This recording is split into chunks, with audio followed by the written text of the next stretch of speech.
Two Canadians opened Wells symbol on the same day. Same $200 a month. Same passive investing strategy. One clicks XEQT. One clicks VEQT. 5 years later, one of them has more money. But here's the twist. It's probably not for the reason you think. And understanding why changes how you should make this decision entirely. Let's get into it.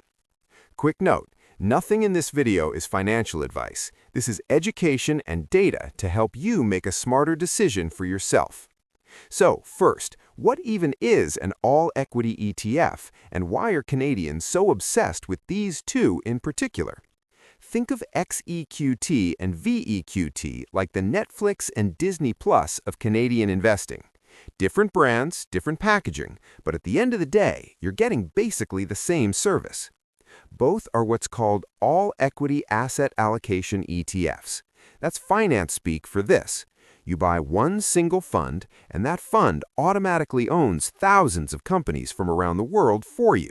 Apple, Microsoft, Shopify, Royal Bank, Amazon, all of it, wrapped up in one ticker you can buy from your phone in about 45 seconds. XEQT is made by iShares, which is owned by BlackRock, the biggest asset manager on the planet. VEQT is made by Vanguard, the firm literally founded on the idea that low fees are the most powerful force in investing. Both are available on Wealthsimple Trade with zero commission. Both work perfectly inside your TFSA or RRSP, and both have been around since 2019. Here's why people spiral on this debate. XEQT and VEQT are nearly identical in every way that actually matters. Both hold 100% stocks, no bonds, no conservative mix, pure equity exposure, built for long-term growth. Both are globally diversified. The U.S. is the biggest slice, roughly 45%, because the U.S. market is the largest in the world. Canada sits around 25 to 30%. The rest is spread across international developed markets and emerging markets like China, India, and Brazil. Both have incredibly low fees compared to anything a Canadian bank will sell you. XEQT charges 0.22% per year. VEQT charges 0.24%. The average Canadian bank mutual fund? 2.2%. That's 10 times more. Over 30 years, that gap compounds to hundreds of thousands of dollars, and we'll do that math in a separate video. And both funds have performed almost identically since 2019. We are not picking a winner here. These are two genuinely excellent options. So then, if they're so similar, why does the debate exist at all? Because there are three real differences, and depending on who you are, they might actually matter. Let me walk you through each one. Difference number 1, geographic allocation. VEQT holds a bit more in emerging markets, China, India, Brazil, South Korea, about 7% versus XEQT's 5%. VEQT also holds slightly more in Canadian market, about 30% versus XEQT's 25%. Is this meaningful? If you're bullish on emerging market growth over the next 2 decades, VEQT gives you a slightly bigger slice of that story. Number 2, fees. XEQT is 0.22%. VEQT is 0.24%. The gap is exactly 0.02%. On a $10,000 portfolio, that is a difference of $2 a year. This is not the reason to make your decision. Difference number 3, the fund structure under the hood. XEQT holds iShares ETFs internally.